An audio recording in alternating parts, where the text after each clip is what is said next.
प्यारे बच्चों, आप सभी का एक बार पुनः ऑनलाइन क्लास में हार्दिक स्वागत। जैसा कि आप लोग पिछले कई वीडियो में प्राथमिक व्यवसाय के बारे में भली भांति पढ़ चुके हैं। आप लोगों ने नोट्स वगैरह बुक से भी अध्ययन कर लिया होगा।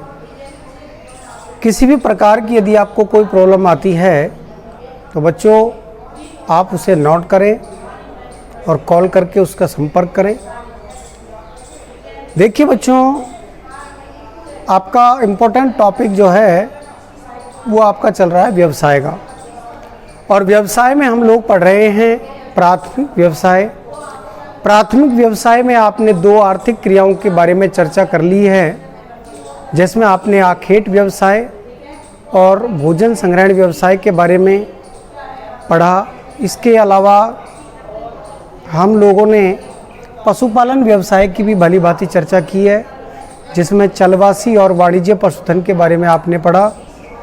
आज का जो मुख्य टॉपिक है प्राथमिक व्यवसाय में ही हम पढ़ रहे हैं कृषि व्यवसाय के बारे में, यानी कि एग्रीकल्चर। जैसा कि नाम से ही पता चल रहा है, कृषि को हम इंग्लिश में कहते हैं एग्रीकल्चर, जो लैटिन भाषा के दो शब्दों एगर और कल्चरा से इसकी उत्पत्ति हुई है। एगर का अर्थ होता है कृषि या क्षेत्र, और कल्चरा का अर्थ होता है खेतों को जोतने और बोने की प्रक्रिया। अर्थात कृषि एक ऐसा व्यवसाय है जिसमें खेतों को बोने, जोतने तथा फसलों को बोने से लेकर के उनकी निराई, गुड़ाई, कटाई आदि का संपूर्ण कार्य संपादित किया जाता है। ऐसी क्रिया को हम कृषि के अंतर्गत रखते हैं। देखिए बच्चों, कृषि ने मनुष्य को स्थायी आवास की सुविधा प्रदान की है। यानी कि जैसा कि आप लोग पिछले दो व्यवसायों में पढ़ रहे थे कि आखेट व्यवसाय और भोजन संग्रहण व्यवसाय, उस समय मनुष्य अपनी आदिम अवस्था में था। वह घुमक्कड़ जीवन व्यतीत करता था। जंगलों में भी अपने भोजन और वस्त्र आवास की तलाश में एक स्थान से दूसरे स्थान पर भ्रमणशील रहता था। लेकिन समय के साथ जैसे जैसे मानव ने कृषि व्यवसाय को अपनाया, और उस कृषि व्यवसाय को अपनाने के साथ साथ उसका जो आवास है वो स्थायी रूप से होने लगा। अर्थात स्थायी आवास की जो सुविधा प्रदान की है वो किसने की है? कृषि व्यवसाय ने। एक बात और आती है कि विश्व के मुख्य भोजन के मुख्य स्रोत कृषि के द्वारा भोजन की लगभग 71% आवश्यकताएं पूरी होती हैं। कई बार पूछा भी जाता है कि मनुष्य की जो भोजन की आवश्यकताएं हैं उसमें लगभग 71% है, ये एकमात्र कृषि व्यवसाय के द्वारा ही पूरी की जाती हैं। इसके अलावा जैसा कि हम जानते हैं कि समय के साथ व्यवसायों का आधुनिकीकरण हुआ, और उसी मशीनीकरण हो जाने से उत्पादन में वृद्धि हुई, और कृषि उत्पादों का अंतर्राष्ट्रीय व्यापार होने लगा। और अंतर्राष्ट्रीय व्यापार होने से इस कृषि व्यवसाय को और अधिक प्रोत्साहन मिला। इस प्रकार से बच्चों विश्व के अंदर कृषि व्यवसाय को अपनाया गया। सबसे पहले कृषि व्यवसाय के अंतर्गत अफ्रीका महाद्वीप के उष्णकटिबंधीय सघन जंगलों में, उन पहाड़ी क्षेत्रों के सघन जंगलों में आदिम मानव के द्वारा इस कृषि कार्य की शुरुआत की गई। लेकिन समय के साथ आज हम देख रहे हैं उसी प्राचीनतम कृषि व्यवसाय के स्वरूप से लेकर के और आज कृषि के विभिन्न रूप देखने को मिलते हैं।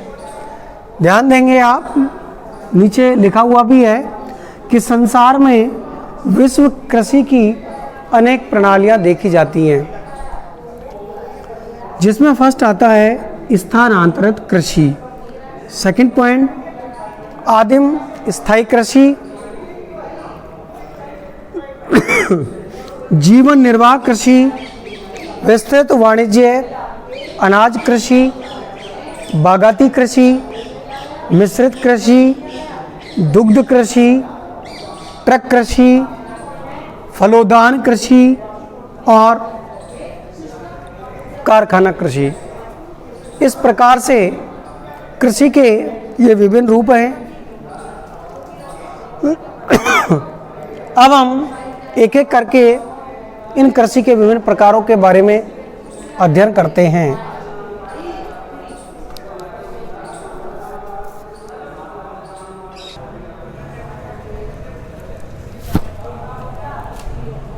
देखिए बच्चों, अभी आप लोग पढ़ रहे थे कृषि के विभिन्न प्रकार, जिसमें मैंने आपको बताया था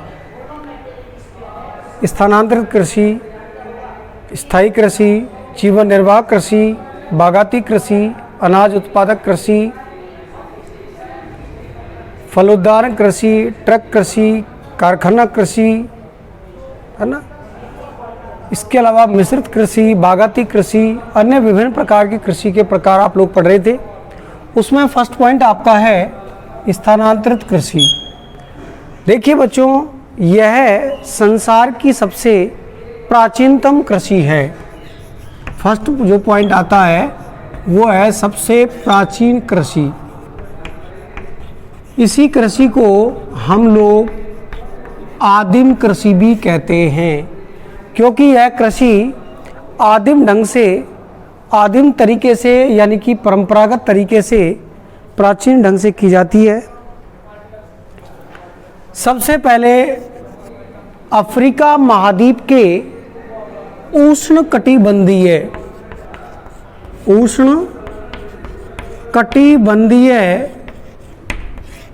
सघन जंगलों में वनों को काट करके,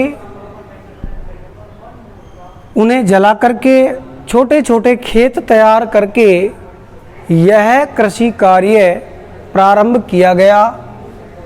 इसमें आदिम लोगों के द्वारा उन पेड़ पौधों को काट करके, जला करके और उसमें बीजों को छिटक कर बोया गया और धीरे धीरे इस प्रकार से कृषि की शुरुआत हुई। इसीलिए इसको संसार की सबसे प्राचीन कृषि या आदिम कृषि के नाम से जाना जाता है। तो सबसे पहले इस कृषि की जो शुरुआत हुई है अफ्रीका महाद्वीप के उष्ण कटिबंधीय सघन वनों में, जहाँ पहाड़ी क्षेत्रों के में स्थित वनों को काट करके, लकड़ी को जला करके, छोटे छोटे खेत तैयार करके ये कृषि का कार्य शुरू किया गया। वास्तव में ये आदिम जनजाति के द्वारा इस कृषि का कार्य किया गया। इस कृषि की निम्न विशेषताएं होती हैं। सबसे पहली विशेषता तो यही है कि इस कृषि में खेतों का आकार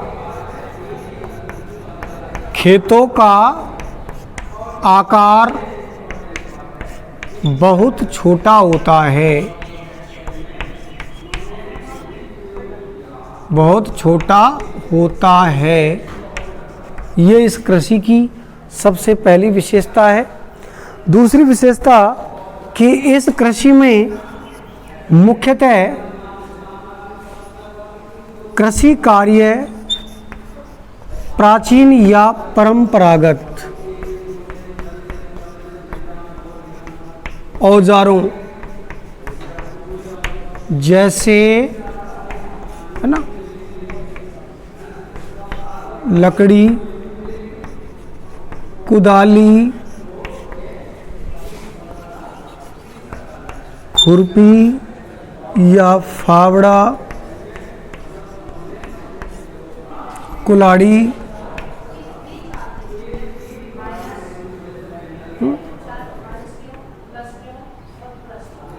हल आदि का प्रयोग किया जाता है।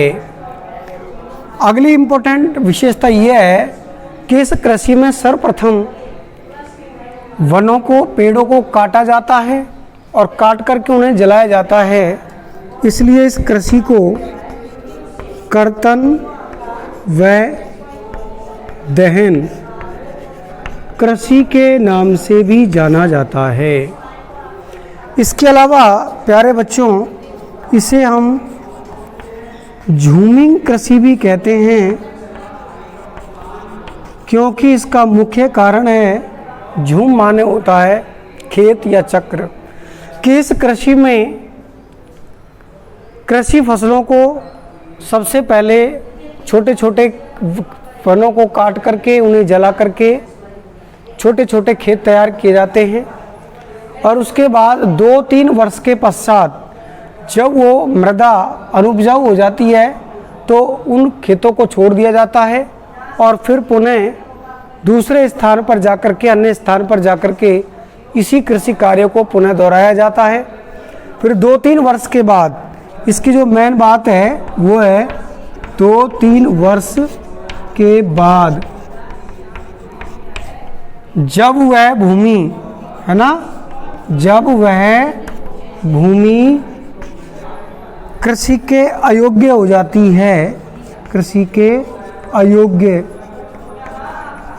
या हम कह सकते हैं परती हो जाती है, तो उस भूमि को छोड़ दिया जाता है और एक नए स्थान पर जाकर के पुनः यह कृषि कार्य किया जाता है। इसलिए इस कृषि को हम झूमिंग कृषि के नाम से जानते हैं। देखिए बच्चों, इस कृषि में उर्वरकों का कोई स्थान नहीं होता है ना, ये इसकी मुख्य विशेषता है कि इस कृषि में उर्वरकों का कोई स्थान नहीं होता है। इसमें केवल जो वनस्पति को जलाने के बाद, घास फूस को जलाने के बाद जो बची हुई राख है, उस राख को ही भूमि के ऊपर या खेतों में बिछा दिया जाता है। इसीलिए जब इस मिट्टी की उर्वरा शक्ति समाप्त हो जाती है तो वो भूमि धीरे धीरे कृषि के अयोग्य हो जाती है या वो परती हो जाती है और फिर उस स्थान को छोड़ दिया जाता है। इसके बाद फिर पुनः दूसरे स्थान पर जाते हैं और वहाँ उसी क्रिया को वापस दोहराया जाता है कि उस स्थान के लकड़ी जंगलों को, वनों को काटा जाता है, उन्हें जलाया जाता है और जलाने के बाद, घास फूस को जलाने के बाद बची हुई राख उस क्षेत्र में, उस मिट्टी की ऊपरी परत पर बिछा दी जाती है। इस प्रकार से ये कृषि का कार्य किया जाता है। मेन बात यह है कि इसमें 2-3 वर्ष तक लगातार कृषि होने के बाद जब वो भूमि कृषि के अयोग्य हो जाती है तो उसको छोड़ दिया जाता है। तो इसलिए प्यारे बच्चों, इस कृषि में उर्वरक का इस्तेमाल नहीं होता है, केवल गोबर की खाद वगैरह या राख आदि ही उर्वरक का कार्य करती है। प्राचीनतम या परंपरागत औजारों का ही इस्तेमाल होता है, जैसे लकड़ी है, कुदाली है, खुरपी है या फावड़ा है, कुल्हाड़ी है या हल है, इसी का प्रयोग किया जाता है। इस कृषि में मुख्यतः मक्का, ज्वार, बाजरा आदि प्रकार की जो फसलें हैं इन्हीं को बोया जाता है। और इसके बाद अगली जो मुख्य विशेषता है कि संसार में इस प्रकार की जो कृषि है उसे अलग अलग देशों में अनेक नामों से पुकारा जाता है। जैसे उत्तर पूर्वी भारत में इसको झूमिंग कहते हैं, संयुक्त राज्य अमेरिका और मैक्सिको में इसे मिल्पा का नाम दिया गया है। मलेशिया व इंडोनेशिया में इसे लादांग का नाम दिया गया है और श्रीलंका में इसे चैना का नाम दिया गया है। वियतनाम में इसे रे के नाम से जाना जाता है। देखिए बच्चों, यहाँ पर वेरी इंपॉर्टेंट क्वेश्चन आपका ये आता है कि मुख्यतः स्थानांतरित कृषि या झूमिंग कृषि को संसार के विभिन्न देशों में किन किन नामों से जाना जाता है। तो आप यहाँ पर इस जो लिखा हुआ है इसको नोट कर सकते हैं और देख सकते हैं कि उत्तर पूर्वी भारत में झूमिंग कहते हैं, मलेशिया और इंडोनेशिया में इसको लादांग कहते हैं, संयुक्त राज्य अमेरिका और मैक्सिको में इसको मिल्पा कहते हैं, श्रीलंका में इसे चैना के नाम से जाना जाता है, वियतनाम में इसको रे के नाम से जानते हैं।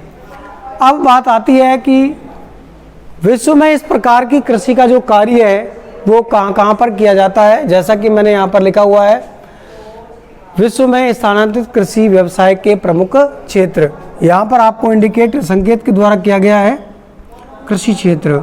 ध्यान देंगे, सबसे पहले आप यहाँ पर देख रहे हैं ये आपका उत्तरी अमेरिका महाद्वीप है ना, बात करते हैं तो ये आपका उत्तरी अमेरिका महाद्वीप है। और इस उत्तरी अमेरिका महाद्वीप के ये विभिन्न देश हैं, जैसे ऊपर का जो पार्ट है इसमें अलास्का और कनाडा आता है, मध्य में आपका संयुक्त राज्य अमेरिका आता है, नीचे की ओर आपका मैक्सिको आता है। तो इस मैक्सिको में और ख़ास तौर पर आपके इस क्षेत्र में जहाँ इसे अभी मैंने आपको बताया मिल्पा कहा जाता है, ये मिल्पा भी है और मुख्य तौर पर ये स्थानांतरित कृषि के प्रमुख क्षेत्र भी हैं। ये आपका संयुक्त राज्य अमेरिका और ये आपका मैक्सिको, ये दोनों के दोनों उत्तरी अमेरिका के महत्वपूर्ण स्थानांतरित कृषि के क्षेत्र हैं, झूमी कृषि के क्षेत्र हैं। इसके बाद हम बात करते हैं भारत का जो उत्तरी पूर्वी क्षेत्र है, जिसमें खास तौर से अगर चर्चा की जाए तो देखिए बच्चों, आपका असम है, आपके नागालैंड है, मेघालय है, इन क्षेत्रों में मुख्यतः इस प्रकार की कृषि का जो कार्य है वो किया जाता है, जिसे झूमिंग कृषि के नाम से पुकारते हैं। एशिया महाद्वीप के दक्षिणी पूर्वी देशों की अगर हम बात करते हैं, है ना, एशिया महाद्वीप के दक्षिणी पूर्वी देशों की यदि बात करते हैं तो इनमें एक आपका आता है इंडोनेशिया और मलेशिया, जो आपको यहाँ दिखाए गए हैं। इंडोनेशिया और मलेशिया, जहाँ झूमिंग कृषि को लादांग के नाम से पुकारा जाता है, ये दोनों इसके प्रमुख क्षेत्र हैं। इसके अलावा वियतनाम, जहाँ इसको रे के नाम से पुकारा जाता है, और भारत के दक्षिणी क्षेत्र में अवस्थित श्रीलंका, जहाँ इसे चाइना के नाम से पुकारते हैं। इस प्रकार से इस कृषि के ये महत्वपूर्ण क्षेत्र हैं।